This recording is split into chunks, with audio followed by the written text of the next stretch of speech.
우리는 이 출애굽의 장면을 보면서 이상한 거를 느끼게 됩니다. 어떤 장면이냐면 거기 보십시오. 출애굽의 장면을 보면 굉장히 무질서하지 않습니까? 그 37절과 38절을 보시면 람셋을 떠나서 숫곳에 이르렀어요. 숫곳이라고 하는 곳이 첫 번째 야영지였습니다. 근데 보행하는 장정이 60만 가량이 되었습니다. 이 보행하는 장정이라는 말은 군사용어예요. 전투에 나갈 수 있는 20세 이상의 전투 요원들이 60만 명이었습니다. 그러니까 20세 이하의 아이들, 그리고 전투에 나갈 수 없는 노년층들, 그리고 여인들, 여자들 다 포함하면 약 200만에서 300만 명 되는 사람들이 몰려 나왔다고 하는 것입니다. 생각해 보십시오. 그리고 여기에 보면 그런 사람들만 있었던 것이 아니고 수많은 잡족들이 있었다고 얘기합니다. 잡족. 예, 잡족. 이름도 성도 몰라요. 그냥 다 뉴욕의 그 모든 인종들이 다 모이는 것처럼 말이죠. 그 애굽을 향해서도 수많은 잡족들이 다 모여들었습니다. 근데 10번이나 걸치는 그런 재앙들을 보면서 히브리 사람들한테 붙어야지 우리가 살겠다, 이렇게 생각한 잡족들도 있었을 것이고요. 아무튼 계약상 자기들이 들어와서 종로로 타는 잡족들도 있었을 거예요. 여러 사람들이 같이 있는 거죠. 그러니까 200만에서 300만 되는 사람들이 몰려 나왔어요. 거기에다가 뭐가 있어요? 양과 소와 수많은 가축들이, 심이 많은 가축들이 그들과 함께 했습니다. 음매거리고 야단이죠. 그거 왁자지껄하고 이게 그냥 골목에서 사람들이 그냥 막 떼거리가 돼서 막 나오는데 걷잡을 수 없는 거죠. 예. 그것뿐이었습니까? 거기 보시면 어떻게 했죠? 하도 바빠가지고 발교되지 못한 반죽으로 무교병을 구웠다고 했습니다. 하도 급해가지고요, 이 밀가루를 반죽한 다음에 그 다음에 숙성을 시켜야 되잖아요. 그죠? 예, 효모를 넣어가지고 그 숙성을 시켜야 되는 거예요. 근데 숙성할 겨를이 없었습니다. 그래서 밀가루 반죽 그 채로 그냥 들고 나오게 된 거예요. 예, 그 정도로 바빴습니다. 그 정도로 분주했어요. 뿐만 아니라 이 시점이 언제라고요? 밤에 일어난 거예요. 밤에 일어난 것입니다. 무슨 그때 당시에 무슨 조명이 있었겠습니까? 기껏해야 횃불이나 이런 거 들었겠죠. 그러니까 무슨 가로등 같은 게 쫙 있어서 나가는 길을 비춰줬거나 이런 게 아니에요. 그냥 우왕좌왕 그냥 왁자지껄 그냥 누구야 부르고 이루 말할 수 없는 아비규환이 연출되었을 것입니다. 그런데 여기에서 하나님이 뭘 말씀하시는 거죠? 무슨 준비가 돼 있습니까? 사람들이 얘기하는 것처럼 준비를 하지 않는 것은 실패를 준비하는 것과 같다, 이런 말이 꼭 맞다고 한다면 이미 실패가 예견되어 있는 거죠. 그죠? 출애굽한다고 하는 것은 이미 실패한 것과 마찬가지예요. 근데 실패했습니까? 실패하지 않았죠. 왜 실패하지 않았습니까? 가장 좋은 준비는 순종이기 때문입니다. 인생에 있어서 가장 좋은 준비는 순종하는 거예요. 네. 여러분 기억하십시오. 저는 안식년을 불과 한 달 만에 준비해서 갔습니다. 제 친구 선교사가 1년 반 동안 준비해서 LA 공항에 들어오는데 저한테 메일이 왔습니다. 와서 픽업 좀 해달라고. 제가 거기 가서 기다렸습니다. 1년 반 준비해가지고 완벽하게 준비해서 다 왔어요. 저는 방 찾고 떨어져가지고서 한다고 이랬지만요, 그분은 주도 면밀하게 다 준비해서 왔습니다. 그래서 학교 기혼자 기숙사에 데려다주고 이제 집에 가려고 하는데 막 투덜거리면서 나오는 거예요. 이런 데가 다 있냐고. 왜 그러냐 그러니까 하는 말이 1년 반 전에 기숙사를 다 준비해 놨는데 보니까 준비가 안 돼 있더라는 거예요. 행정상의 오류였습니다. 자기들은 그런 거 받은 바 없다는 거예요. 오리발 딱 내미는데 이 선교사가 혈압이 올라가지고요, 돌아가실 것 같더라고요. 우리 집에 가자. 그래가지고 1개월 만에 들어온 사람한테 1년 반을 준비한 사람이 와서 2주 동안 묵고 갔어요. 방 얻을 때까지. 준비한다고 다 된다고요? 다 될 것 같아요. 생각대로 다 하고 계획대로 다 될 것 같죠? 아니에요. 순종하면 되는 거예요. 순종이 아무리 보면 준비 안 된 것 같고 무질서한 것처럼 보이고 이 한밤중에 아비규환과 같은 그런 상황이라 할지라도 순종하는 것이 으뜸이다. 하나님께서 그것을 우리에게 가르쳐 주시는 거예요. 다 준비하고 내가 사역을 다 준비하고 내가 나름으로 내 성격도 다 고쳐놓고 그리고 내가 주님의 일을 하겠습니다. No! 절대 그렇지 않습니다. 한밤중이라도 나와! 그러면 나가는 거예요. 그럴 때 출애굽의 역사가 있었습니다. 그것을 가리켜서 뭐라고요? 여호와의 밤이라고 일컫는 것입니다. 출애굽에 순종하는 사람들, 나와라 했을 때 순종하는 사람들, 그 밤이 얼마나 위대한 밤이었는지, 인생의 밤이, 그죠? 캄캄한 밤이 광명으로 확 바뀌는 그런 놀라운 계기가 된 밤이 이 밤이었어요. 여러분, 내 인생의 컴컴한 흑암이 광명으로 바뀌는 그것은 내가 준비하고 내가 애쓰고 내가 작전 계획을 짜가지고 그렇게 해서 된 거 아니었어요. 하나님 말씀 따라 그냥 나오라 그러니까 나온 거예요. 둘러매고 가자 가자 나오는 거예요. 여러분, 순종이 가장 좋은 준비인 줄 믿으십시오. 두 번째는 오늘 이 장면 속에 아주 중요한 부분이 하나 있었습니다. 그게 뭐냐면 이 장면을 한번 쭉 연결해서 읽어보십시오. 우리가 묵상을 하면서 어떤 장면을 보는 거죠? 이 위대한 출애굽의 출발점 전과 후를 한번 보시기를 바랍니다. 뭐가 있습니까? 하나님께서 동일한 말씀하고 계신 것을 알게 됩니다. 어떤 동일한 말씀하고 계세요? 6월절에 대해서 하나님이 말씀하고 계신 거예요. 10번째 재앙을 내리시기 전에 모세와 아론을 부르셔서 6월절을 이렇게 준비해라. 그리고 재앙이 떨어졌어요. 근데 그 재앙을 어떻게 합니까? 하나님께서요, 그 재앙을 따라서 사람들, 애굽 사람들이 빨리 나가라 해가지고서 막 나가는데 그 와중에 뭐라고 말씀하시냐면 6월절 주례는 이러하니라 라고 말씀하고 계신 것입니다.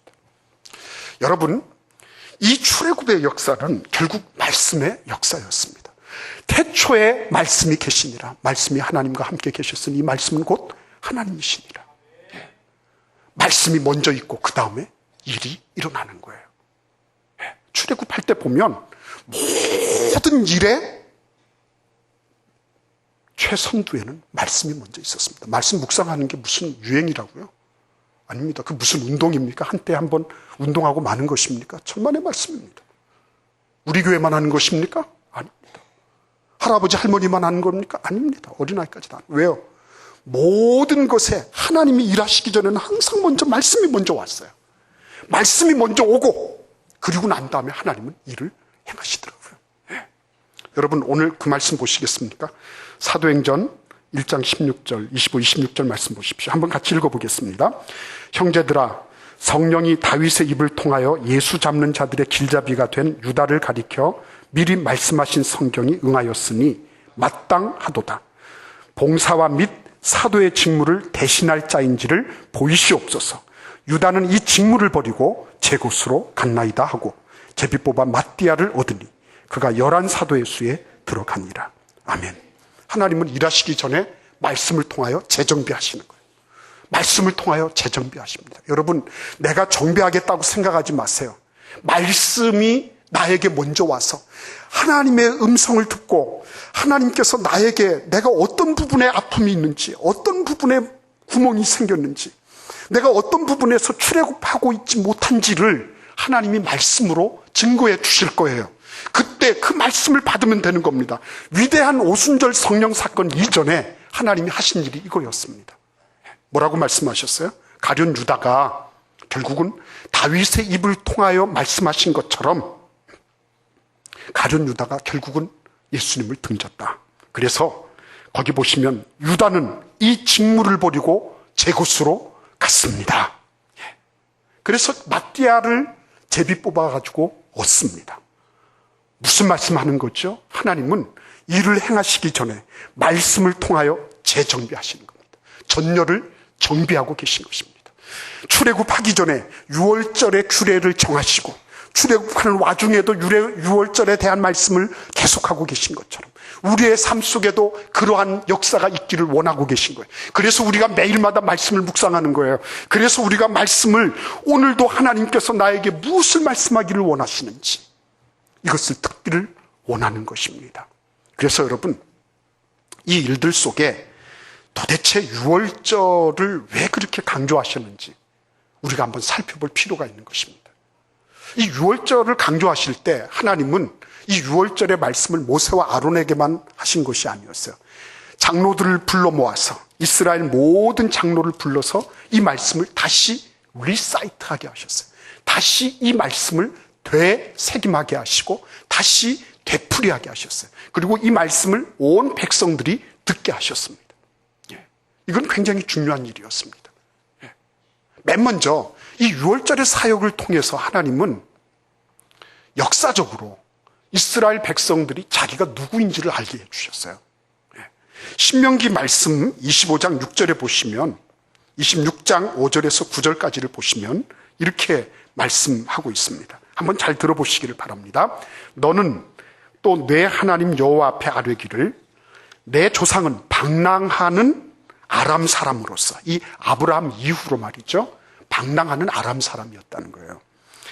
애굽에 내려가 거기에서 소수로 거류하였더니 거기에서 크고 강하고 번성한 민족이 되었는데 애굽 사람이 우리를 학대하며 우리를 괴롭히며 우리에게 중노동을 시키므로 우리가 우리 조상의 하나님 여호와께 부르짖었더니 우리 하나님 여호와께 기도했더니 여호와께서 우리 음성을 들으시고 우리의 고통과 신고와 압제를 보시고 여호와께서 강한 손과 편팔과 큰 위엄과 이적과 기사로 우리를 애굽에서 인도하여 내시고.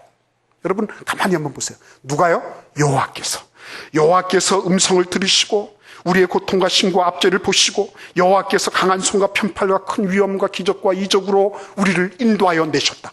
여호와께서 처음에 출발할 때는 방랑하는 아람 민족이었습니다. 그죠? 무슨 태양의 아들이다, 무슨 곰과 호랑이가 어떻게 해가지고서 어떻게 인고의 세월을 보내가지고 이런 얘기가 아니에요. 우리의 출발점은 대단히 미안하지만 우리는 방황하고 유리하는, 정처 없이 떠다니는 나그네와 같은 그런 사람들이었습니다. 그러다가 애굽으로 내려갔다가 거기에서 크고 번성하는 민족이 되었는데 그만 애굽 사람들, 우리보다 더 힘센 사람들에 의해서 잡혀서 노예 생활을 하게 됐습니다. 그래서 거기에서 얼마나 중노동을 하고 얼마나 우리를 힘들게 했는지 우리가 하다 못해서 우리의 방법과 우리의 지혜와 우리의 어떤 것으로 그것을 이겨내려고 했지만 모세와 같은 사람도 해내지를 못하고, 그리고 우리는 마침내 하나님께 부르짖게 되었습니다. 그랬더니 하나님께서 우리를 해방을 시켜주셨습니다. 이 얘기는요, 이 신명기 26장 5절에서 9절은 가나안 땅에 들어가서 처음 씨앗을 뿌려가지고 얻은 첫 번째 재물을 안고, 그러니까 우리 같으면 지금 뭐예요? 맥주절 때 제사장 앞에서 읊는 자기 신앙 고백이었습니다. 우리는 원래 대단한 민족이 아니었어요. 우리는 별 볼 일 없는 사람들이었습니다. 근데 하나님께서 우리를 빼내셔서 자유인이 되게 해주셨습니다. 그래서 우리가 이 자유의 땅에서 얻은 첫 번째 곡식을 주님께 가지고 왔습니다. 이거 받아주십시오. 이렇게 한 거예요. 자기 정체 문제예요. 자기 정체. 하나하나 이 6월절 이전에 내가 어떤 삶을 살았던가 하는 거를 하나하나 숨기지 않고 정직하게 이걸 고백하게 만드시는 거예요. 여러분, 내가 예수 믿기 전에 내가 어떤 정체를 가졌는지 여러분 알고 계십니까? 내가 예수님 없이 살았을 때 얼마나 이기적이고 얼마나 자기중심적이고 그랬는지. 근데 이제 예수 그리스도로 말미암아 내가 하나님의 자녀가 되었습니다. 이렇게 고백할 수 있는 거예요. 자기 정체를 가져온 아주 중요한 규례였어요. 두 번째는 이것은 민족적으로 볼 때도 아주 중요했습니다. 왜냐하면 이 민족은 아주 연약하고 볼품없는 민족이었습니다. 그럼에도 불구하고 어떻게 했다고요? 하나님께서 그들에게 강한 손과 편팔로 기적과 이적을 동원하시고, 그리고 놀랍게도 큰 위험으로 자기들을 인도해 내신 민족이라고 하는 거예요. 야, 이래봬도 하나님이 나를 밀어주시는 사람이야. 내가 만만하게 보이니? 그래? 근데 나는 그렇게 보일 수 있어. 그러나 하나님의 큰 손과 편팔이 우리 조상들을 그 쇠풀무 애굽으로부터 건져낸 바 된 그런 자긍심, 자부심 뿌듯한 그런 민족이야. 예. 여러분, 유대인들이 어디 가서 주눅들지 않습니다. 예. 왜냐하면 자기들이, 물론 자기들이 구성해 놓은 그런 인맥이나 이런 것들 다 있겠죠. 그럼에도 불구하고요, 이들의 마음속에 뭐가 있는 거예요? 하나님이 우리를 쇠풀무 애굽을 이겨내게 해주셨다는 그런 자부심과 긍지가 있는 거예요. 하나님이 나를 밀어주신다는데 누가 뭐라 그래요? 예? 하나님이 내 아버지가 되신다는데 누가 뭐라 그럽니까? 예? 예수의 피로 말미암아 값주고 사신 하나님의 사람들인데 세상이 어떻게 감히 감당을 해냅니까? 그렇죠? 이런 자부심과 푸듯한 자긍심이 이 유월절을 통해서 형성되게 된 것입니다. 애굽도 꼼짝하지 못했다.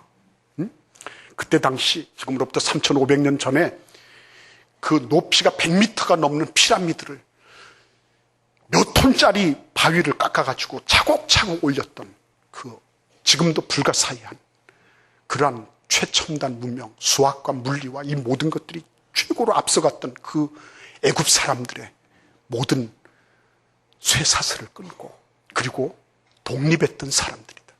그러니 우리를 건들지 말라는 거예요. 건들지 말라는 것입니다. 여러분, 그런 자부심과 자긍심이 있습니까? 내 지갑에 돈이 좀 들어있고 좀 잔고가 있으면 이렇게 좀 힘이 주어지고 없으면은 이렇게 쭈그러들고 이렇게 합니까? 우리 하나님이 내 아버지가 되심을 믿으십시오. 이미 우리는 그걸 믿고 있잖아요. 예수 그리스도가 내 안에 들어와 계셔서 부활의 능력으로 나와 함께하고 계시거든요. 넘어져도 다시 일어나는 거예요. 죽음도 이기셨는데 이기지 못할 일이 어디 있는 거예요. 예수께서 나와 함께하고 계시다. 푸듯한 자긍심이 있는 것입니다. 여러분, 이 유월절의 예를 통해서 하나님은 예수 그리스도를 우리에게 보여주기를 원하고 계십니다. 고린도전서 5장 7절에 보면 너희는 누룩 없는 자인데 새 덩어리가 되기 위하여 묵은 누룩을 내버리라. 우리의 유월절 양 곧 그리스도께서 희생되셨느니라. 아멘. 유월절 양이 누구라고요? 그리스도 예수예요. 유월절 양이 어떤 역할을 했죠? 죽음을 막아줬잖아요. 그렇죠? 온 애굽 전역을 죽음의 신이, 하나님의 재앙이, 죽음의 재앙이 확 휩쓰는데 바로로부터 저 노비에 이르기까지 모든 초태생 짐승과 처음 난 아이들은 전부 다 죽는 것입니다. 곡성이 울려 퍼지지 않은 곳이 없었어요. 그러니 바로가 어떻게 했습니까? 바로 모세와 아론을 불러가지고 바로 떠나라, 바로. 그죠?